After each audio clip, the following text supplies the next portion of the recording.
আপনারা অনেকেই হয়তো জানেন না চিকেনের এই ব্রেস্টের অংশটুকু দিয়ে খুব সুন্দর করে চিকেন পপকর্ন আমরা বানাতে পারি বাসায় ঘরোয়া উপায়ে। প্রথমে আপনাকে এগুলো কেটে নিতে হবে ঠিক এভাবে আমি যেভাবে কেটে নিয়েছি। এরপর এগুলোকে আপনি ভালো করে ধুয়ে নেবেন এবং একটি ছাঁকনিতে এভাবে পানি ছেঁকে নেবেন।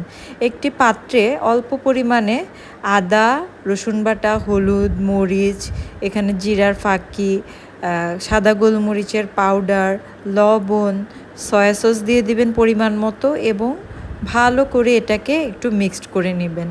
এবার ছাঁকনি থেকে চিকেনগুলো ঢেকে নেবেন যেন একটুও পানি না থাকে। ফেটিয়ে রাখা মশলাটুকু দিয়ে দিবেন এবং এটাকে ভালো করে মেখে নেবেন যেন মশলাগুলো একদম চিকেনের ভিতরে ঢুকে যায়। এক্ষেত্রে একটা কথা অবশ্যই মাথায় রাখতে হবে, আপনার ম্যারিনেশন যত বেশি ভালো হবে আপনার চিকেনটা তত বেশি জুসি হবে আর খেতে মজা হবে। এইদিকে চলে গেলাম, আমি একটি ডিম ফেটে নিচ্ছি।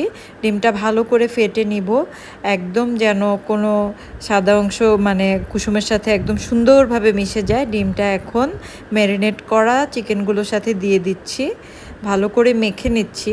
এখন আমি অন্য আরেকটি পাত্রে অল্প পরিমাণে একটু কর্নফ্লাওয়ার দিয়ে দিচ্ছি আর বাটিতে আগে থেকে একটু ময়দা ছিল, এর মধ্যে আমি অল্প পরিমাণে লবণ, মরিচ পাউডার দিয়ে একটু নেড়ে নিচ্ছি।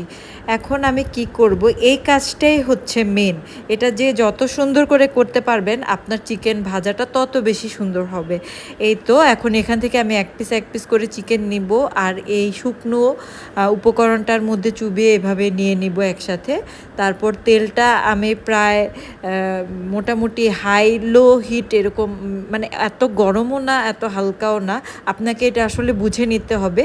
ওই হিটে চিকেনগুলো দিয়ে এভাবে হাই হিটে চিকেনগুলো ভেজে নিব 10 মিনিটের মতো।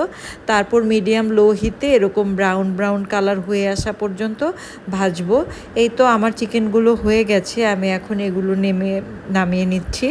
বাচ্চাদেরকে খেতে দিলাম, বাচ্চারা এখন বলছে খুব মজা হয়েছে, ওরা খুবই লজ্জা পাচ্ছে। আমার ঢুঙ্কু, এটা আমার বোনের ছেলে যার উদ্দেশ্যে মূলত এই চিকেনগুলো ওই দিন বানিয়েছিলাম। এই মুহূর্তে যারা আমার ভিডিওটি দেখছেন like, comments and subscribe please. দুষ্টরা আমার ঘরের কী হাল